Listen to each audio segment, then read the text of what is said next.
So you've started another song. Amazing. Maybe this is going to be the next big hit, or maybe this is going to be another song that you end up crying about in the shower, or maybe that's just me. Well, here's some things that you should never do when starting a record. And also, here's some things that you should do instead. First, if you don't know, I'm Justin. I run Cosmic Academy. We're an artist development program. We've been around now for over 13 years. And I've personally worked with over 1,000 music producers. And I think the biggest problem my students have is when they start at the beginning. Because if you set yourself up for failure, it doesn't matter what you do on step 7, step 8. The first issue I see is setting the intention for the record. Meaning, what is the goal here? Where are we trying to fit this song? A lot of times we start records and we have zero goals, zero strategy, zero direction. When we work with our students, we always ask them the same question. Is this song for the car? Is this song for the club? Is it for the festival? Because being completely wide open and too general, that's going to cause overthinking. And I know we all suffer from the overthinking. And the biggest way to combat overthinking is by having direction. Your favorite artists do this all the time. Before even starting an album, the artist will say, well, I want this to be more of a pop album, or I want this to be more of an aggressive sound. They go into it with direction. They go into it with intention. The next issue I see, and this is on a similar topic, is stop trying to make it fit one specific label. So while it's good to have intention with the record, you don't want to fall into the trap of trying to make it an exact location. This is quite different. Because if you're making a song and you're sitting there, you're like, this has to go for Defected, or this one has to go for Anjuna. Then 5 months later, you're pitching them the record, and they might not be signing that sound anymore. A lot of times people are making music for a label based on what the sound of that label has been. But that might not be the sound of the label for the future. So trying to chase the sound is counterintuitive. You're better off going into saying, hey, I want to set the intention. This is going to be a club record. Then once you're finished, you identify which labels at that time this sound fits with.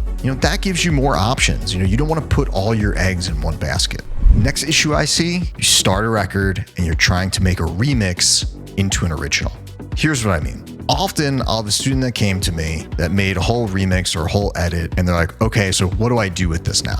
And I'm like, well, you don't have many options. Yeah, you can put it on SoundCloud and hope it doesn't get taken down for copyright. And they'll typically tell me that, oh, I can get rid of the vocal, I can have a singer get on it, or I can cover it, or I can try to strip it down for an original. I'm gonna be honest with you. That method rarely works because you spent all that time and energy making a remix around that vocal, around that original. And now you have to go backwards and try to figure out how else it could work. That's not how music is made. If you want to make remixes and edits, do it. Make remixes, make edits.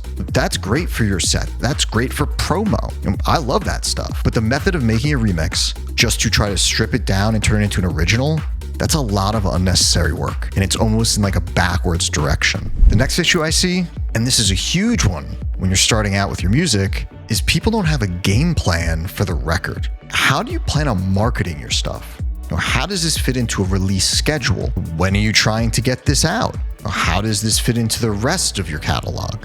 There's a lot of strategy when it comes to this stuff. Sure, making music is fun and it's an absolute joy, but if you're trying to do this for real, then the music needs to be seen almost as like your product, and you need strategy behind that product. I have students that have releases and their whole schedule planned out 6 months in advance. They know how much music they need to finish. They know the types of songs they're trying to do. There's marketing and there's branding and there's strategy attached to all of it. That's why in our premium program, we don't just work on how to make music. We also work on this side, the strategy, the branding, the marketing, all of it. For those of you that are trying to do this at the top level for a living as a career, you have to consider both sides. By the way, if you're trying to work your ass off and work with us, we're always looking for new students. I'll leave a link application below in the comments. The next issue I see when starting records, avoid using too many melodic loops and copy-pasted pre-made arrangements. When people are starting out as beginners in music production, they're not really creating. They're mostly copying and pasting loops, or they're doing paint by numbers. Realize that the labels that you're pitching or the talent buyers you're going to, they hear all the stuff. They hear all these loops and all these samples, and they know what's on Splice. So if you have the same melody that all of them have, it's not going to get you there. You need to be showing them original stuff, different stuff, unique stuff. So if you are using sampled loops, you have to make it unrecognizable. You can use presets, but just remember, wherever you're getting them from, they created those presets to be potentially used by everyone, millions of people, and they're not specific to you. So they might not work for this specific song of yours. So again, you need to be able to modify everything. Sometimes that means it might just be easier to do it from scratch.